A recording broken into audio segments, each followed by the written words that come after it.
was younger, I felt that in the beginning that science would surely be a source of benefiting mankind, and I had no question about it. I began to feel that something beyond science would be needed to approach this question.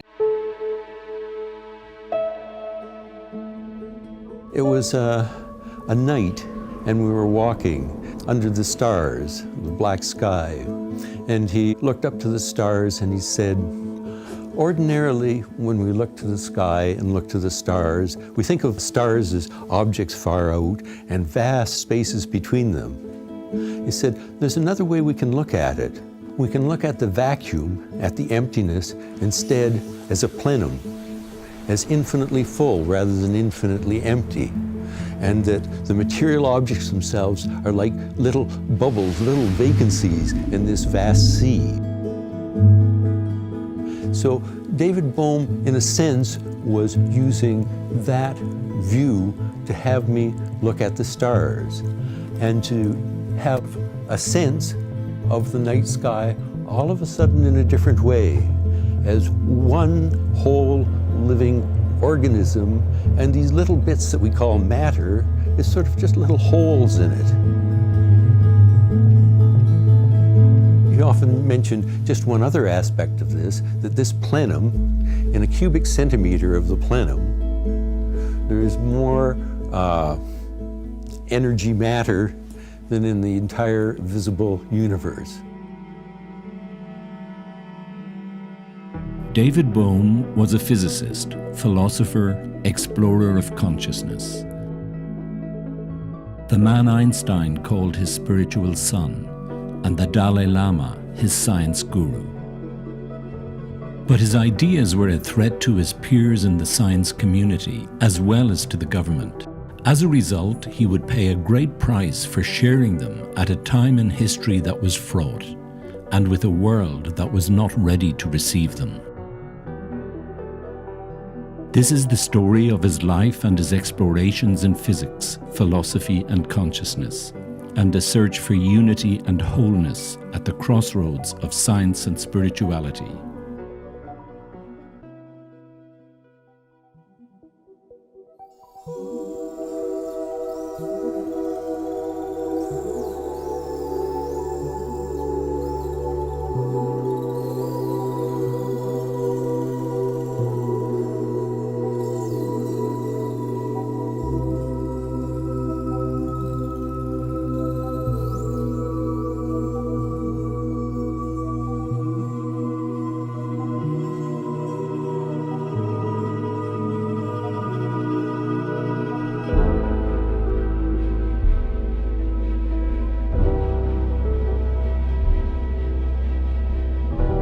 Since the dawn of man, humanity has been haunted with fundamental questions about the nature of existence. Who are we? Where did we come from? What is our purpose? What is reality?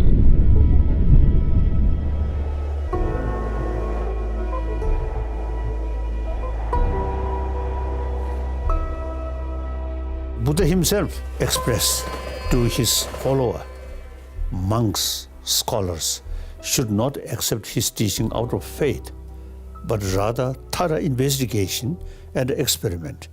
Therefore, we trained that way. Always, why? Not easily say yes. Classical physics promoted mechanism by suggesting that everything should be predictable and controllable. To see three-dimensional space as absolute, time as a singular linear progression, and our sensory experiences as reality itself. But when one begins to understand the true nature of reality and our place within it, these assumptions become obstacles. Quantum theory was born around 1900. 1905 saw Einstein's theory of relativity. Then in 1925, Heisenberg looked into the heart of nature and created quantum mechanics. This was followed by Niels Bohr's Copenhagen interpretation. Then quantum field theory. This was followed decades later by the famous theory of everything, when scientists started to believe that the end of physics was in sight. 1980s and 1990s, we developed approach called a theory of everything that was going to resolve everything, but it somehow didn't quite work out. There's something missing. Maybe we should look wider. Quantum physics is the description of the smallest things in the universe, the things that we do not see in our everyday world of space and time, such as atoms, molecules, and the tiny invisible particles which form the entire underlying structure of the universe. Quantum physics is also the basis for multi-billion-dollar industries. Every time you turn on your mobile or tablet, you are invoking the fundamental laws of the universe. It's a world that defies any description that is limited to ordinary space and time. It's a mysterious place where relative space collapses, linear time ceases to be.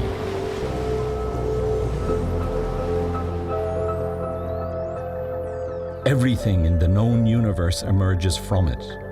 Everything we are and everything we do is dependent on it. While all this is incredible, the scientific orthodoxy had not been able to successfully reconcile the two big breakthroughs of the early 20th century, quantum mechanics and general relativity, into a unified theory. The equations that Einstein wrote in the early 20th century and the mathematics used to describe quantum mechanics simply could not talk to each other. They were fundamentally incompatible. And so physics remained polarized. Its chief protagonist, Niels Bohr on one side and Albert Einstein on the other, unable to agree on what constitutes the true nature of reality. I mean, in a certain sense, I can respect people like Niels Bohr, who said, well, okay, this is what you're supposed to do, don't ask questions. But I don't like that point of view myself. It doesn't make sense to me. I said, no, we really want a theory which hangs together. And Bohm was a leading figure in that. And I think I very much respect him in that particular regard. Quantum mechanics is really about explaining the properties of the microscopic world, the materials our bodies are made up, our brains are made up at the very microscopic level. General relativity, or relativity theory in general, is about explaining the largest cosmic dimensions, space-time, gravity, the whole macroscopic order of the cosmos. And so you can imagine that this macroscopic cosmic level needs to be connected to this super subatomic quantum level. How can this be done? And the two theories describing these two realms really can't do that. And they have not been compatible with each other since their inception. And since quantum mechanics was developed, there was a tension between the two. Does this mean that the two approaches can never be resolved? My interest moved more toward understanding the fundamentals of physics and quantum mechanics and relativity.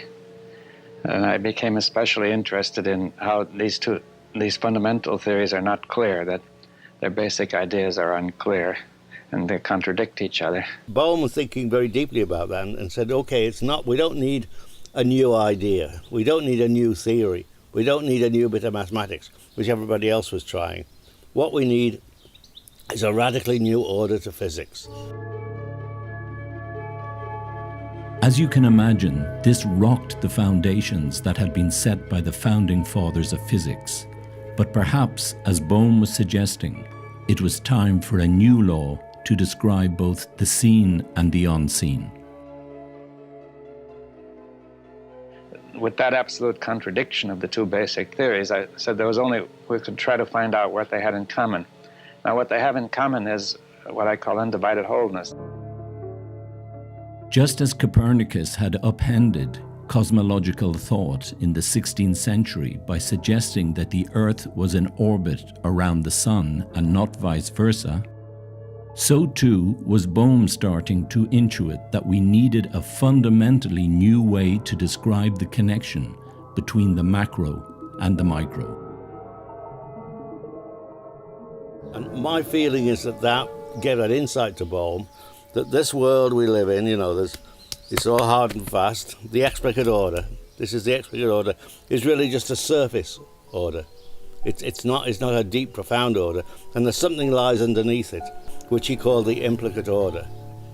So the implicate order is not so much a set of objects, but a process. It's a process of constant movement, constantly unfolding and enfolding. So the explicate order comes out of the implicate. David Bohm was suggesting that everything is internally related to everything else, and that each part of the cosmos contains the whole universe and unfolds into our perception of reality. He would go into biology and say, look, this is the way biological systems develop. That nature is surely more organic, and yet we're trying to do in our quantum mechanics is to make it mechanical. Perhaps we should move into that area and say that there is a more organic way of thinking about life in general.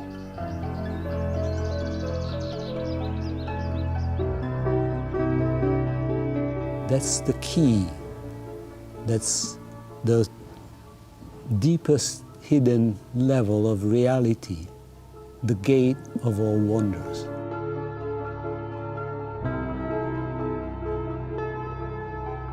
Exploring the philosophical implications of both physics and consciousness, Bohm's questioning of the scientific orthodoxy was the expression of a rare and maverick intelligence in which much of his most important contributions were expressions of inner feelings which date back to his early, unhappy childhood. David was born in Wilkes-Barre on December the 20th, 1917. A coal mining town, once the energy supplier of the world, it had been hit by a serious economic slump caused in large part by the declining use of coal as a source of fuel in industry. There was a great deal of unemployment and suffering, and people were out of jobs and banks were failing. People were talking about things getting very bad, even revolution. And then Roosevelt came in and he produced all these new measures which gave people hope, you see. And I think they lifted things up a little bit and gave people some hope that at least it would get better. His mother was hospitalized on several occasions for mental illness, and his father was distant and disapproved of his son's interest in science, hoping instead that David would one day take over the family business. Life for the young David was not ideal. Bohm was sort of unhappy. He was unhappy at home, unhappy with his father who ran a used furniture sales shop. And Bohm, the ambition was that Bohm would own the biggest used furniture sales shop in Wilkes-Barre, Pennsylvania. Bohm didn't want to do that. He wanted to explore ideas, and his father wasn't very happy about that. And he felt he lived in a rather brutal world. And one day he got hold of a science fiction story called The Skylark of Space, about a boy who travels off to other planets in a spaceship. That was his dream. If I can go to other planets, there'll be ideal worlds. So for him, this world we live in, this world of space and time, is sort of imperfect. It's an illusion. And beyond that is a much deeper reality. That was his school vision. And then as he grows up and becomes older, that becomes his vision of what he called the implicate order.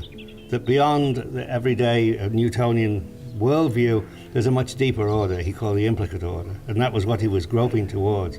How do we uncover this deeper order of the world? One day, with a group of friends, he was forced to cross a stream by means of stepping stones. I was with some boys and we were in the mountains near Wilkes-Barre, crossing a rather rapidly flowing stream, and there were a lot of rocks we had to cross on. They were rather far apart and very small, and you couldn't just step across them, and I felt very apprehensive. It seemed a new situation. But I suddenly realized you had to jump from one to the other without stopping in between, that you were in a state of movement, pivoting on one rock while you moved to the next. Whereas I'd usually thought of going from one step to another. I was mapping out the steps. After that, I felt that it made a deep impression on me that this theme has recurred a lot in my work, that your consciousness is going moment by moment of awareness and not mapped out. Despite his father's disapproval of his interest in science, the young Bohm proved to be an exceptional student, writing his unified theory of the cosmos, one that integrated mind and matter while still at school. I think this was combined with some tendency to want to go beyond limits. You see, when I was in this small city of Wilkes-Barre, you see the nearest towns around it were called Ashley, Sugar Notch, and Warrior Run. So that's all I knew. I mean, I didn't know them, but I knew about them. So we went for a ride beyond Warrior Run. It seemed like going beyond the world, you see. Having finished high school, the young Bohm moved to Penn State University, where he graduated with a physics degree. His exceptional ability in mathematics and physics secured him a scholarship to move to Caltech in California. There he met with Robert Oppenheimer, who was sufficiently impressed with Bohm to arrange for him to transfer to the University of Berkeley, where Oppenheimer headed up the physics department. With a sense of rejection from his own father, Bohm had sought father figures, and it was clear that Robert Oppenheimer was to fulfill that role. He became a student of Oppenheimer to do a PhD. And this was just before Oppenheimer went off to set up Los Alamos, the nuclear facility. So one day when Oppenheimer was going off to Los Alamos, Bohm would have liked to have joined him, but he couldn't get clearance, partly because he'd joined the Communist Party of America for 9 months, and then what he was joining it for was to try and see if he could find people so they could discuss Hegel with them. He found they didn't even know who Hegel was, so he got totally disinterested and didn't go again. But because of actually paying a fee, he got smeared with communism. Bohm's mathematical calculations proved useful to the Manhattan Project in their quest to build the world's first atomic bomb. But the brigadier general in charge told Oppenheimer that Bohm was to be kept out. He suspected Bohm might be a communist spy. Denied security clearance, Bohm lost access to his own work, making it impossible for him to complete his thesis. He said, I can't write the thesis because the papers have been classified. And Oppenheimer said, oh, okay, just let's get the papers, I'll give you a PhD. Oppenheimer needed Bohm's work and had a very important job to do. But little did Bohm know that his early philosophical idealism, coupled with unfolding global unease, would have a dramatic impact on the trajectory that his life would take from now on. The Americans were building the atom bomb. The Germans and the Russians are at war, and it's our duty to help the Russians. And many scientists, including Oppenheimer, felt we should talk to the president and suggest maybe we should tell the Russians what we're doing. In fact, the President of the United States at that time was in agreement with that, but it was Churchill who overruled him and said, are you crazy? Don't tell the Russians anything. But that was it. There was a sympathy. Maybe the Russians should know a little bit of what we're doing. So maybe there was sympathy among some of Oppenheimer's students.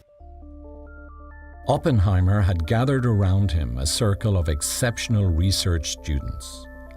Oppenheimer himself supported communist organizations and groups. For Bohm, politics and physics were inseparable, and he soon discovered that several of Oppenheimer's students were interested in what they termed the Russian experiment, in which a Marxist society would lead to the transformation of the individual. This idea also played into Bohm's work in physics, where he saw parallels between the movement of electrons and the possibility of individual human freedom. This led Bohm to one of his most important early discoveries, the theory of the plasma in metals. A plasma is called the fourth state of matter. There's gases, there's liquids, there's solids, and the fourth state is like a gas in which the gases are charged particles. So it would be a bit like what happens around the sun. You have a gas of charged particles. And in a metal, the idea was a metal, you'd have a lattice where all the nuclei are in the lattice, they're charged, and an electron runs through them. There's a gas of electrons running through. And Bohm's idea was, can I look at the gas? Can I find a theory for this gas? And what he found was that that the extent to which an electron participated in this gas, it became relatively free. So it went back to his old idea about the Russian experiment. To what extent, if I am a member of the collective, can I have individual freedom? It seems a paradox. If I'm a member of the collective, then I don't have freedom. I'm part of the group. But he found to the extent to which an electron participated in the plasma, it became free. It became free of the interaction of other electrons. So he began to see, yes, within the plasma, within the collective, there can be individual freedom. So it was both a theory of the plasma in metals and a theory of freedom in the collective. Now, having set up that plasma physics, he was recognized by the people in Berkeley, and he was offered a job at Princeton University. Remember, Einstein was at the Advanced Study Institute, but he was offered a job at Princeton because they thought him a very talented young American physicist. He went to Princeton and he took a room in a house next door to Einstein. So he met Einstein, they become close, he would go to Einstein. In the evening, Einstein would have, German expatriates over playing the cello, violin, have concerts, and he would go to those and talk a lot to Einstein. Dear Mr. Bohm, your letter has interested me very much. I am very astonished about your announcement to establish some connection between the formalism of quantum theory and relativistic field theory. I must confess that I am not able to guess how such unification could be achieved. Einstein said that he felt Bohm was his spiritual son. In this period, Bohm also wrote a standard textbook on quantum theory, which presented the orthodox Copenhagen interpretation of the theory as outlined by Niels Bohr. He then was asked to give a course on quantum mechanics, and he gave an orthodox course on quantum mechanics. At the end of the course, he thought, well, I don't really understand this quantum mechanics. So he said, the best thing to do if you don't understand something is to write a book. So he then wrote a book which he entitled Quantum Theory, which has a reputation of being one of the best books on quantum theory at the time. He was describing standard quantum mechanics, Bohr's point of view. He was trying to defend Bohr's point of view, had a lot of discussions about Bohr's point of view, as well as some very interesting applications of quantum mechanics. And it was there, by looking at Bohr, that he became very interested in this notion of wholeness, a notion which he carried into much more general situations as he got clearer and clearer how wholeness was arising in the quantum structure itself. However, Bohm began to feel that something was not quite right about Niels Bohr's interpretation, believing that it placed a limit on what could be said about the quantum world.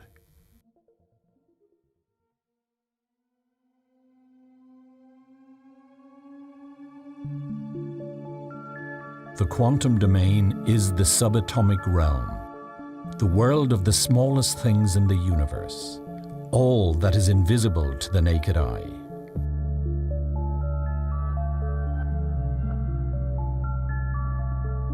Since the 1920s, there has been one experiment which puts us up against all the paradoxes and mysteries of nature.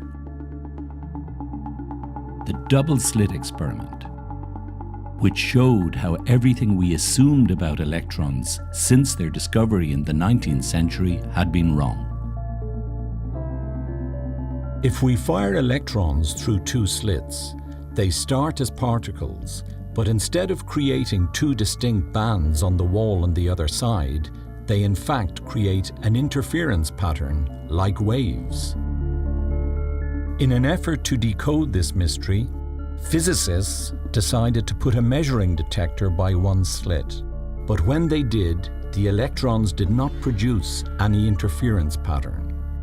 The very act of conscious observation collapsed the wave pattern, and the electrons returned once again to behaving like particles. How is this possible? What could be influencing this curious behavior? This paradox has been an accepted part of orthodox quantum physics, one that Niels Bohr claimed could not be probed or explained. But Bohm was developing a strong hunch that there must be something underneath the seemingly quixotic nature of electrons, that there was a process or a potential that somehow informed their behavior.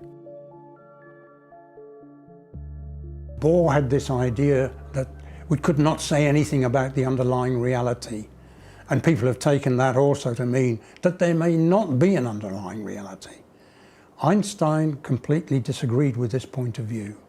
He thought there must be an underlying reality, and this underlying reality would produce the effects that we actually see in our instruments.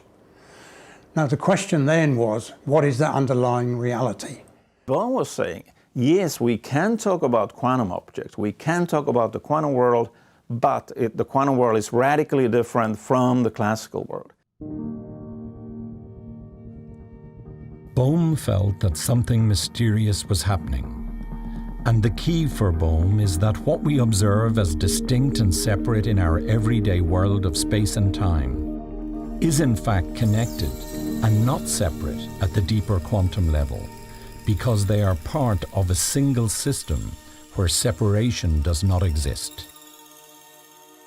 But while Bohm continued to be preoccupied with such questions, his communist leanings, coupled with concerns at Los Alamos about possible leaks of classified information to the Russians, was to impact dramatically on his life within physics, and ultimately his own view of the scientific orthodoxy. McCarthyism had suddenly come back to the fore with the Korean War. And McCarthy was trying to get people to testify against colleagues at Berkeley and Los Alamos. And David Bohm was asked to testify, and he refused. He was asked to give names. He refused to give names. And as a result of that, he was arrested for contempt of Congress.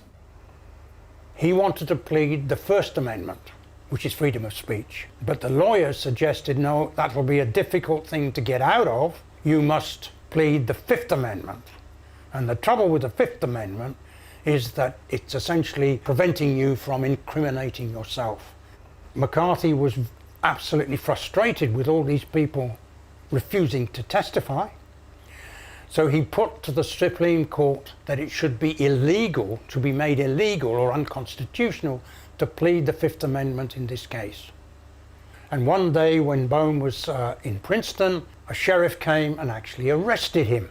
And he was arrested because he was using the Fifth Amendment.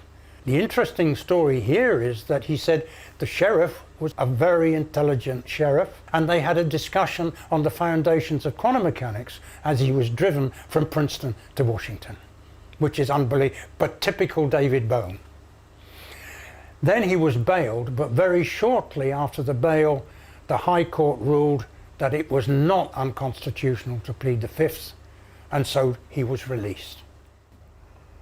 But because he had been enmeshed in this mess, the principal or the head of the university banned him from the campus.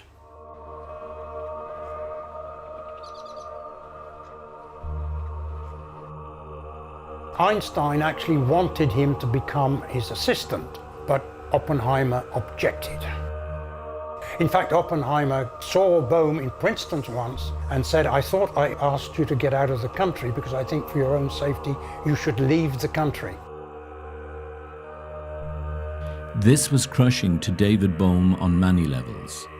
Just as he was gaining professional momentum and respect within the science community, his own mentor and surrogate father figure was telling him to get lost. Given Oppenheimer's power at the time, Bohm was quickly shunned by peers and friends. And I know he did write to Einstein. Einstein tried to help him, but no. The only thing was to leave the United States and go to Brazil. So he had no future in the States.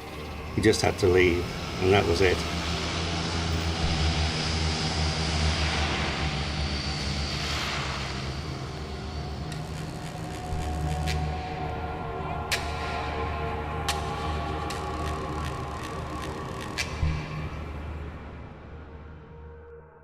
Though he was able to get a teaching position at the University of Sao Paulo, exile was a chilling experience.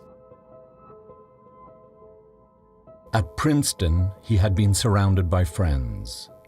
His work on plasmas was recognized as significant. His book on quantum theory was considered the best. But Bohm found a way to turn exile to his advantage. With this distance, he was able to look at the impasse between Einstein and Niels Bohr with new perspective in a paper entitled Hidden Variables. Bohm realized that the success of quantum mechanics, success in predictions of quantum mechanics, and also the stability of quantum mechanics were evidences of a new kind, a new type of physical theories. Well, he had really questioned the orthodox interpretation of Bohr and Heisenberg and the Copenhagen interpretation, and decided to develop his own approach, which he called hidden variables.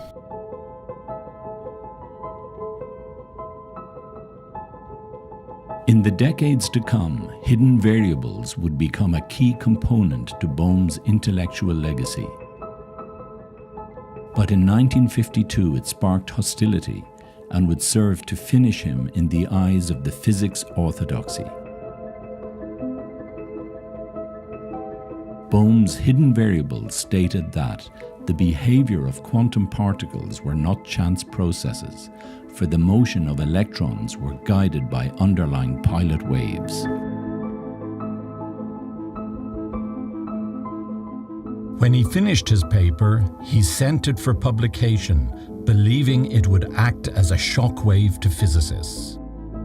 And that was what he wanted. You know, some people say, no, I want to be accepted. No, it's not that I want to be accepted. I want to open the door to the debate. That he felt was, with the Copenhagen interpretation, the orthodoxy had closed the door. There was a bit of controversy, but let's close the door. Let's all agree. We'll all come together. We'll come to Copenhagen. We'll all have some meetings.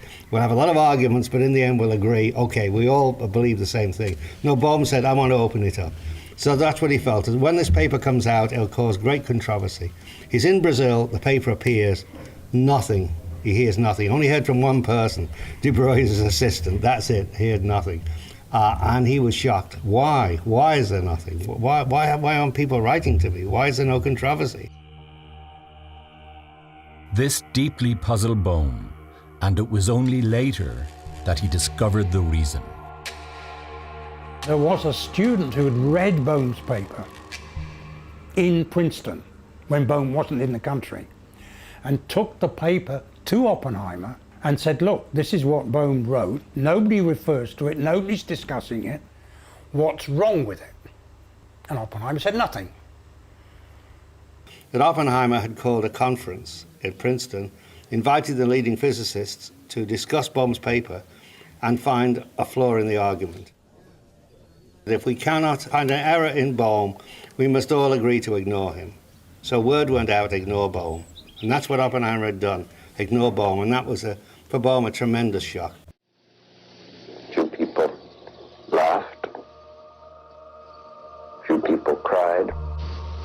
remembered the line from the Hindu scripture, the Bhagavad Gita.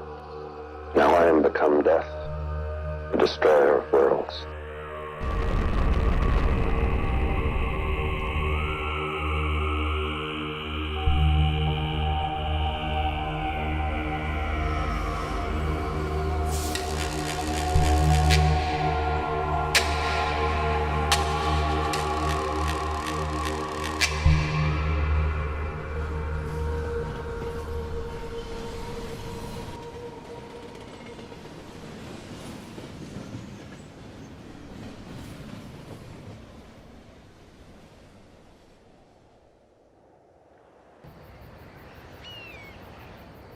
Unhappy in Brazil, Bohm traveled to Israel, where he accepted a position at the Technion in Haifa. While in Israel, Bohm also met and married the woman who was to become his lifelong partner, Sarah Wolfson. David had been exiled to Brazil after the House and American Activities business. And he was never happy there. You know, there were many problems, he felt. And then he was offered an opportunity in Israel. And of course, it was a new state at the time, you know, I mean, and also, of course, he was Jewish. Maybe he saw this, you know, as a good opportunity. And he'd only been there a couple of weeks when he was invited to a party. And Cyril was present, and she spotted him from across the room and immediately was interested in this young man. I would describe Cyril as a very motherly person. She wanted to look after people. She liked to feed people, you know. She was very sociable and including everyone. And my wife and I used to go to the public library, and she discovered a book by Krishnamurti, and she read in there the words, the observer and the observed. And I had been interested in that because in quantum mechanics that is a key question in the sense that because of this undivided wholeness, the two cannot be separated. And she opened the book, and in it immediately saw references to things with regard to the observer and the observed. And she was startled because that's what David was working with in physics. And Cyril is trying to understand how could this be that this Indian philosopher is also talking about the observer and the observed.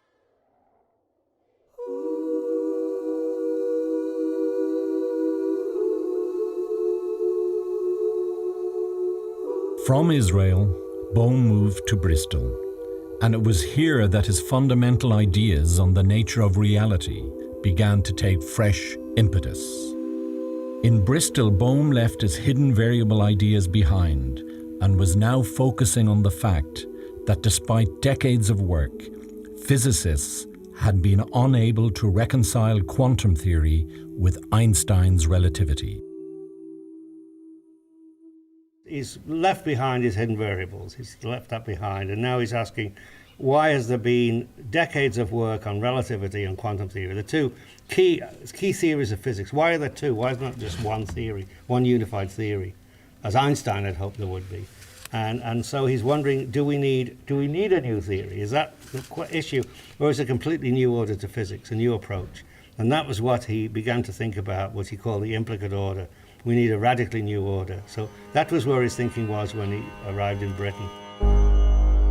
At this time, Bohm also developed a new interest that was to have a deep impact on his life and his approach to science. As we have seen, quantum physics has long been concerned with the process of wave function observation. And Bohm was very much aware that depending on the conditions of an experiment, that electrons would behave differently depending on what was being observed. When I was younger, I felt that in the beginning that science would surely be a source of benefiting mankind, and I had no question about it. I began to feel that something beyond science would be needed to approach this question, you see, that science alone could not guarantee that it would be used for benefiting mankind, the scientific impulse. Though in the beginning I thought it would, just truth alone. Right? Then I began to look into philosophy and Eastern and Western and so on, and some people with religious ideas. I mean, just simply looking at it when I was in Bristol in England. In quantum physics, in the study of the behavior of the electron, you have this very mysterious property that the very act of observing the electron changes it in such a way that there's a link between the apparatus of observation and what is observed. And Krishnamurti made a similar statement about events in the psychological field, which is that the act of observing something inwardly, some emotion or some attitude or whatever, the very seeing of it changes it, so that the inward sense of an observer, myself, who's looking, is inextricably connected with whatever I'm looking at. And so Krishnamurti expressed that in sort of an aphoristic fashion by saying the observer is the observed. Which in essence took the questions that David was working with in physics and flipped them into the human realm, the realm of human experience, human life, human difficulties. David felt that Krishnamurti was onto something of great importance that could help to complete the sense of wholeness that he was trying to bring to light with his work in physics. Krishnamurti's approach aligned with Bohm's own views on the nature of thought, of reality, and on the nature of consciousness in particular, seen as a coherent whole, which is never static or complete, but a continuous process of enfolding and unfolding. Both Bohm and Krishnamurti questioned their respective backgrounds, ultimately rejecting the orthodoxy they had once felt would provide answers to humanity's big questions. In his early life, he was kind of adopted by this organization called the Theosophical Society, which discovered him when he was a 14-year-old boy on the beach in South India. And they predicted that he was going to become, this great, what they called world teacher, and bring a new kind of consciousness to mankind. And they cultivated him and nourished him in this role. But somewhere about the age of 25, 27, maybe a little bit earlier than that, he began to seriously question all of this and find it very limiting, similarly to the way Bohm had found the scientific orthodoxy to be limiting. So Bohm wanted to meet this man, and they had this meeting, and I'm told partway through it, Krishnamurti was supposed to stood up, with pleasure or enthusiasm or whatever, and said, "You have seen it, sir." So that Bohm had seen it, and then Bohm began to have more meetings with Krishnamurti. He became a trustee of Krishnamurti's school at Brockwood Park.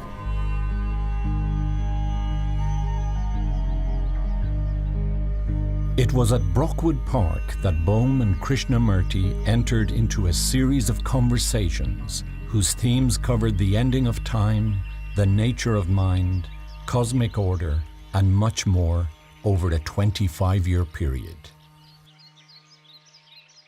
And from Krishnamurti's perspective, it was very important for him because he felt as though he had a tremendous reservoir of insights to share with the world, but he felt like he couldn't necessarily bring it out by himself. He needed people to ask him. He needed people to dig and to question him. And of all the people he ever met, Bohm was the best at that. And I think Bohm, to some extent, formed a similar function for Krishnamurti, because Krishnamurti could raise questions with him that might not occur in another context. Grief is not my grief, grief is human. Yes, but how are people to see that? Because a person caught in grief feels that it's his grief. I mean, doesn't that seem right? Yes, sir. I think it is because partly of our education, partly our society, tradition. But it's also implicit in our whole way of thinking. The whole way of thinking, quite right. So, but then we have to jump out of that, you see. Yes. But perhaps we can see that love is not personal. Love does not belong to anybody any more than any other quality does. Earth is not English Earth or French Earth. Earth is Earth. You see, and I was thinking of an example in physics that, say, if a scientist or chemist is studying an element such as sodium, you see, it's not that he studies his sodium and somebody else studies his sodium. And they somehow compare notes. Quite. Sodium is sodium. Sodium is sodium universally. Yes. And if we have to say love is love universally, right? Essentially, the point made by Krishnamurti was that the problems of mankind originate in thought itself, in consciousness itself, you see.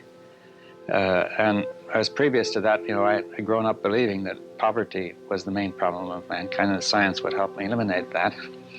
And I could see that no matter how far science went, it probably wouldn't, and even if it did, it wouldn't really make mankind happy. I remember I once asked Bohm that, so what do you think was the main contribution of Krishnamurti? And if I remember it correctly, Bohm said something like that. Krishnamurti kind of pointed out that thought is an actual movement in our lives. It's a physical movement, a physiological movement, and it has a tremendous power. It's behind almost all our problems. And we have to give attention to that manner in which thought is participating and shaping what we observe in order to understand how our whole mind is working, especially with respect to conflicts which occur between you and me, between my country and another country, and also conflicts which occur inwardly. And there, then, of course, what Krishnamurti was suggesting that if you are able to be quiet, the deeper layers of reality might open up for you. So in that state of mind, the mind is not just blank or, not doing anything. It's very active. The thinking process doesn't have to do with thought or recognition or knowledge, but is in a state of just perception, awareness, attention, maybe you could even say receptivity to truth. There might have been many reasons Bohm was drawn to Krishnamurti. The ones that are apparent to me, Bohm perceived the wholeness of life. He perceived life as one indivisible whole, including nature, including consciousness. And in Krishnamurti, he found someone who also had this notion. Krishnamurti, who was actually addressing the separation of the observer and the observed, in the same way as the wholeness in quantum theory was saying you can't make a separation between the system that you're looking at and the apparatus, which is the old traditional way of doing it, that somehow these things formed a whole. But rather than saying you can't develop concepts for it, what David was trying to do was to develop concepts. Now, to develop those concepts, you can't develop it within the scientific context. You've got to go outside to a wider set of concepts. And he found in Krishnamurti a way of discussing this more general question. I remember one day we were here in Italy and he said to me, do you think I should give up doing physics and just devote myself to Krishnamurti? And my reply was, can a fish exist outside the goldfish bowl? So but that was it. He was that extreme that maybe he should devote himself completely to having his own brain transformed.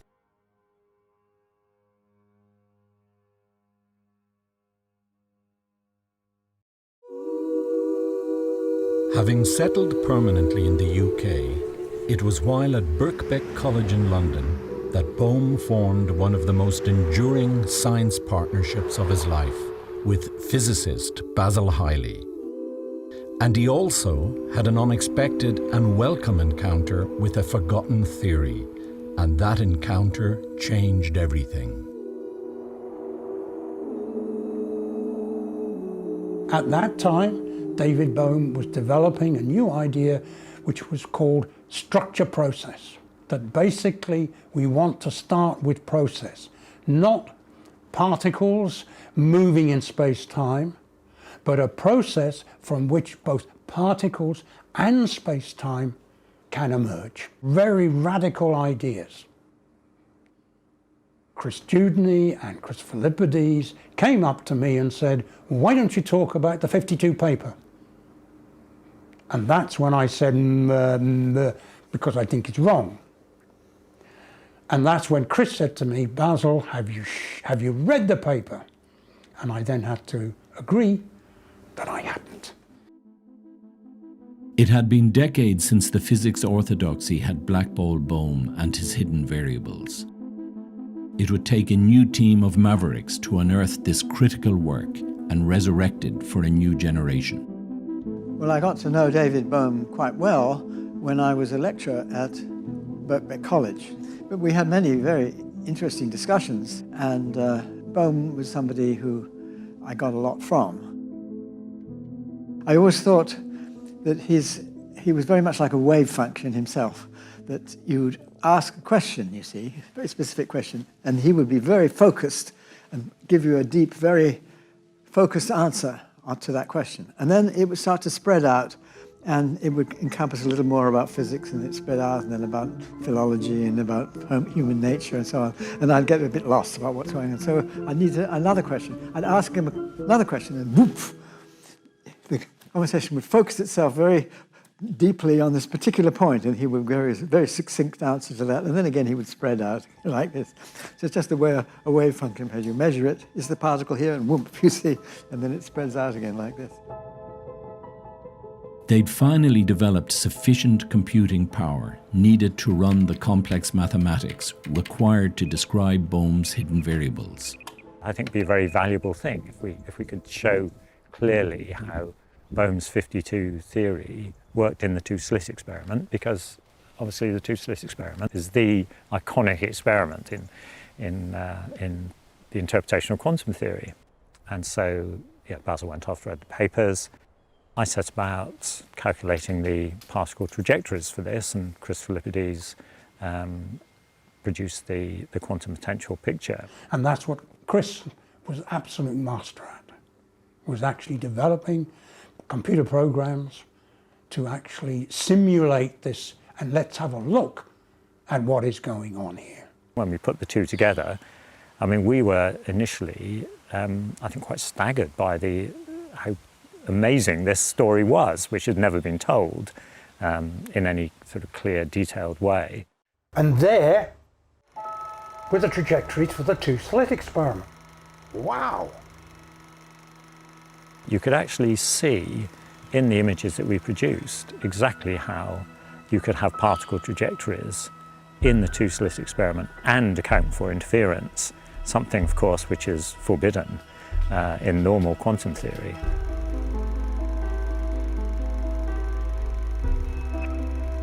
You could actually see how the thing worked exactly. You could follow individual particles as it was affected by this potential through space, and the quantum potential would guide the particles into the bright interference fringes. Wherever there was a dip in the quantum potential, that's the rate of change of a potential, which is a force, and the trajectories would jump across the ditch, and when they were on the plateaus, they would just come straight. And the end result was gathering these trajectories, which explained completely the interference pattern. There was a physicist, Franco Sellery, who was particularly supportive of this work once he'd learnt about it. And he referred to these movies as the hard porn of physics, in a sense, because you know, they would be censored by the orthodoxy. You shouldn't be able to see this stuff, and yet here we were projecting it in front of them. At that stage, when Dave was still alive, he saw these trajectories and these quantum potential, and his eyes actually lit up, because he had not seen them. He'd written about them, but he had not seen them. And then we started discussing the quantum potential. What could it mean? And this quantum potential energy only functions when quantum phenomena appear. That is, in the particle approaching two slits, it is the quantum potential that organizes the way the individual trajectories work. So there is a dynamic whole process going on in which the quantum potential appears. If you're looking at interpretations or ways of looking at quantum mechanics, my view is that probably the Bohm highly way of looking at quantum mechanics has the most satisfactory ontology. So you have a picture of what constitutes reality without changing quantum mechanics.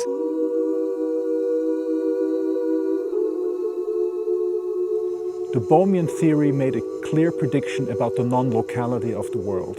What is non-locality? Non-locality is really, to put it in simple words, the profound discovery of the interconnectedness of the universe at the fundamental level of quanta. Now, that conflicts deeply right away with relativity theory, where it says, no, the speed of light is limited, everything is local, nothing can travel faster than the speed of light, so how could everything be instantaneously interconnected in the universe? And that's the big clash that we have today, and that's why also Bohm's theory of hidden variables, which are non-local, has really been rejected from the start. It seems strange to us, and I stress the word seems, but if we want to make sense of a theory, that matters also. And sometimes when a theory seems strange, we get past it, and other times when it seems strange, it's pointing us to something that we haven't understood well enough. It really says that there exists a hidden regime of reality in which everything is interconnected, but no person, even in the future, will be able to access that domain and make and control it. So this is also what the mystical traditions tell us, that we must be humble in front of reality, that there will always be domains of reality that will remain beyond science, beyond the scientific method, will remain beyond access by scientific agents. And if the quantum potential is discovered in this way and non-locality is proven, then the existence of that domain is proven. Remember, we're talking about wholeness. We have to have wholeness in here. Here we agree with Bohr. Bohr pointed out that it was very important. The new feature that quantum mechanics introduces is a kind of wholeness, which means we cannot analyze things by cutting them up into little bits as we do in classical physics. But what we can do is, if we want to try and cut it up, that the way one bit goes into the next bit actually involves unfolding into the whole and then enfolding back again into a particular region. And so you get this idea of unfolding, enfolding, unfolding, enfolding. So what looks like a continuous trajectory is actually a series of foldings and unfoldings.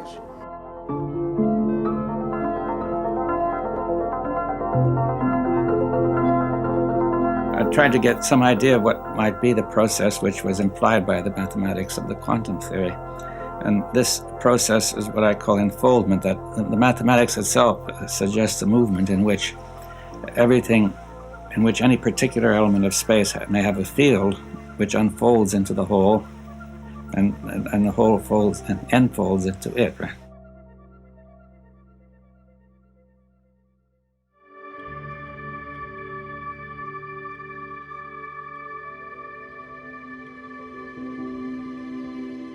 What David and I have done is to open up the discussion, which I find when I'm talking to young people that they're very interested in trying to proceed further with these ideas.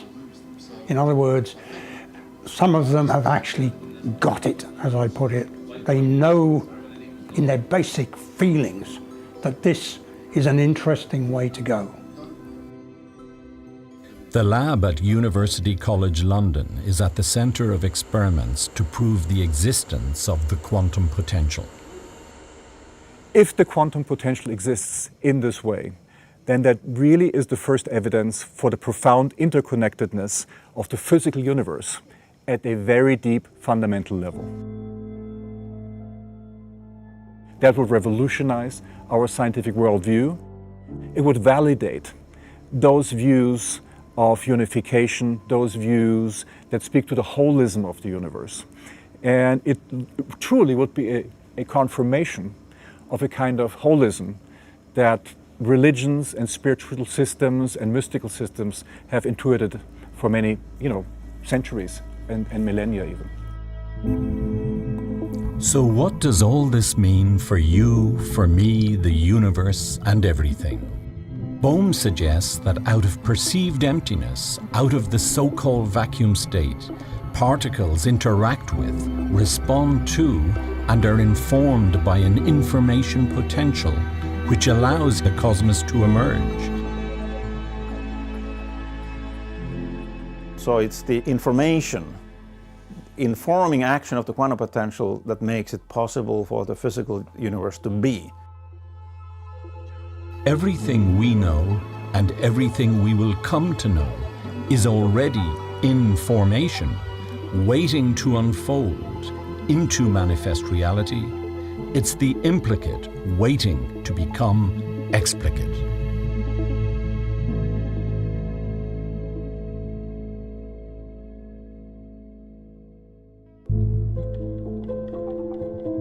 We aren't just things in space, we are places of transformation. And furthermore, our relationship with others, but with all phenomena, is very much a question of our relative positions. And I think that was something else that really deeply affected me about Bohm's work, the participant nature of the observer in the emerging of what we call reality.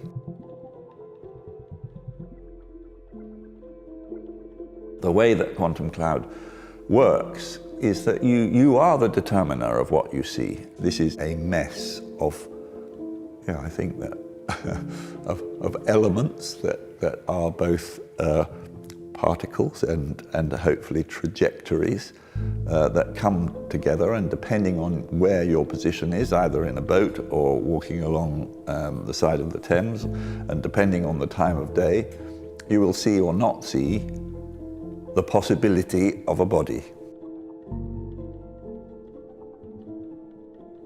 Quantum physics invites us to be participators in that emerging of a world, and it has very, very fundamental, I think, both philosophical, spiritual, and political implications, which are essentially that each of us is a co-producer of a world, that each of us is a co-producer of a possible future. The work of people like Einstein, Bohm, they are like huge windows opening in the imagination to a way of dealing with life and the things we encounter within it freshly and, in a sense, with the right level of uncertainty. The present ego identity is based, I think, on a wrong mode of thought, you see, in which a person identifies with his thoughts and with his body and with things, do you see? And which means that he's creating an illusion, right? That this self which people feel they have is only a show. It is not really there, but it is such a convincing show that everybody acts as if it were there, and that gives it an apparent reality. One of the most essential points of the scientific spirit is to acknowledge the fact or the interpretation of the fact, whether you like it or not. That is not to engage in wishful thinking or not to reject something because you don't like it. Is it possible scientifically to define this wholeness? Well, not really completely. Wholeness is an attitude or an approach, but it can be given a scientific realization, you see. I think two levels, interdependency. Firstly, external things, different nations, different country, environment, and human being, other animals, everything interdependent. So now,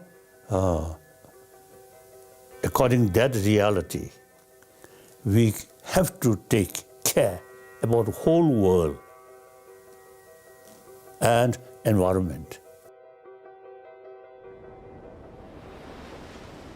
We are internally related to everything, not externally related. Consciousness is an internal relationship to the whole. We take in the whole and we act toward the whole. And that internal, whatever we have taken in, determines basically what we are. When we're passing through some sort of forest, no bird, we feel something missing. When we're passing through some birds singing, some birds flying, then we feel more full. So that's now the reality. So interdependency on that level.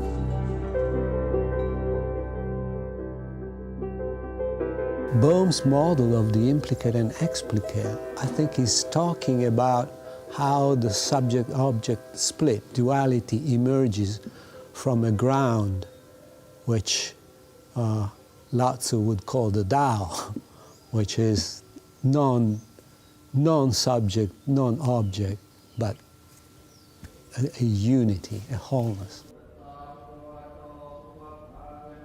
Ancient Indians only used mind or wisdom and sometimes meditation, no instrument. Now modern science use instrument. Science is whatever people make of it. You see, science has changed over the ages, and it's different now from a few hundred years ago, and it could be different again. Now, there's no intrinsic reason why science must necessarily be measurement.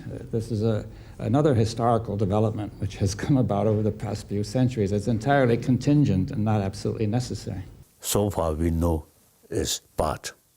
Still they're limitless. So reality, we have to sort of investigate. So David Bohm, I think really something like opener of our mind. So grateful.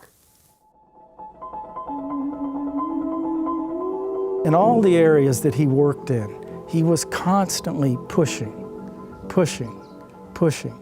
In physics, in dialogue, in consciousness.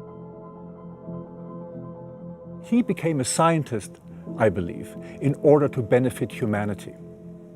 I think his mission was always leading up to a transformation for human society, overcoming the fragmentation that we experience, towards having the experience of a new interconnectedness among us all to solve problems together, overcoming the divisions. So in that sense, he represented a truly holistic, integrated vision of a human being. And I think as that, he can serve as a model for future generations.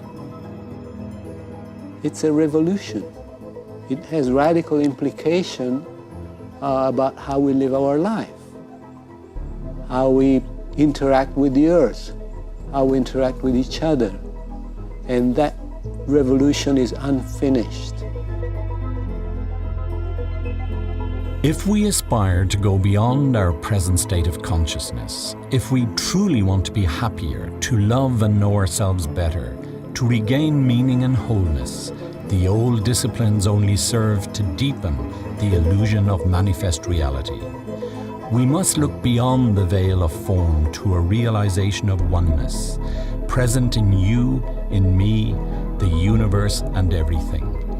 When you grasp this, it will put you on the threshold of what is real and your place in reality. Reality is wholeness, undivided wholeness, and this fact has yet to dawn on billions of people.